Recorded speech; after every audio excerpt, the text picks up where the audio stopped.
Hey guys, so been in Samuel still with doing devotions with our kids, and it's funny because we finished First Samuel and Second Samuel, and we were reading at the end of chapter 1 when after David learned that Saul and Jonathan both died, and he sings a dirge, and actually he in verse 18 he says, he told them to teach the sons of Judah the song of the bow. Behold, it is written in the book of Jasher. And the song that he writes right here is in verse 19 to the end. It says, your beauty, O Israel, is slain on your high places. How the mighty have fallen. Tell it not in Gath, proclaim it not in the streets of Ashkelon, lest the daughters of the Philistines rejoice, lest the daughters of the uncircumcised exult. O mountains of Gilboa, do not let not dew or rain be on you, nor fields of offerings. For there is a shield of the mighty was defiled. For there the shield of the mighty was defiled, the shield of Saul, not anointed with oil. From the blood of the slain, from the fat of the mighty, the bow of Jonathan did not turn back, and the sword of Saul did not return empty. Saul and Jonathan, beloved and pleasant in their life, and in their death they were not parted. They were swifter than eagles, they were stronger than lions. O daughters of Israel, weep over Saul, who clothed you luxuriously in scarlet, who put ornaments of gold on your apparel. How the mighty have fallen in the midst of battle. Jonathan is slain on your high places. I am distressed for you, my brother Jonathan. You have been very pleasant to me. Your love to me was more wonderful than the love of women. How have the mighty fallen, and the weapons of war perished? So it was interesting, because after we read this, my kids had this great conversation that they started, and it started with I think it was my daughter that asked. She goes, "Do you think Saul is in heaven?" And just an interesting thing to think of. That was the thoughts of an 8-year-old. That was what she took away from that, and she started thinking. So she recognized this was the end of the man that was the king.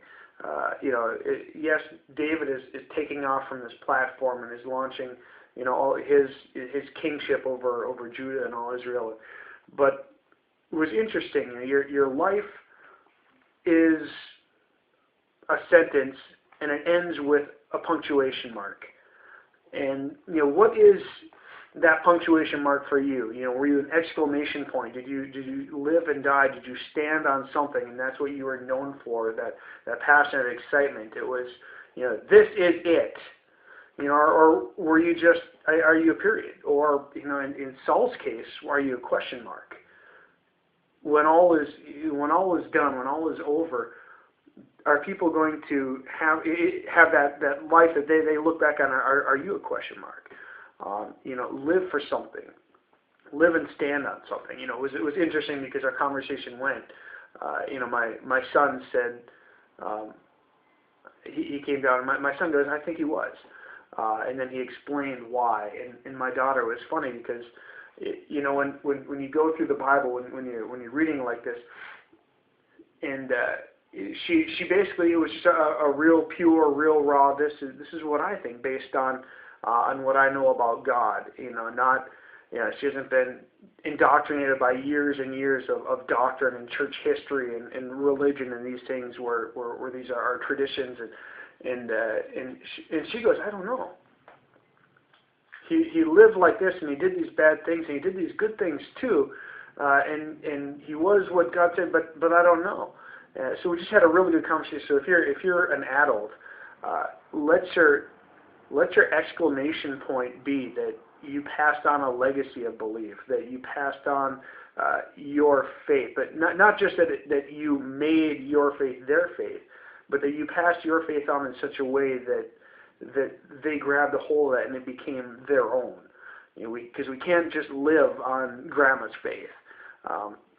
You can't just live on your mom and dad's faith either. I mean, you look at it's in Joshua 2:10. It says there arose a generation thereafter that did not know God. This is right after Joshua, son of Nun, I think his name. Yeah, just after Joshua died. You're talking 3 generations. Grandma and grandpa walked out of Egypt under Moses. Pharaoh let my people go. That's grandma and grandpa, and these are the kids, and they didn't know God. Now they knew of God. They as children and they walked around Jericho. Under Joshua, they saw these great and mighty things happened, but their faith was not their own. So let your punctuation mark be that. You know, your life is a sentence. What does it say, and what's your punctuation?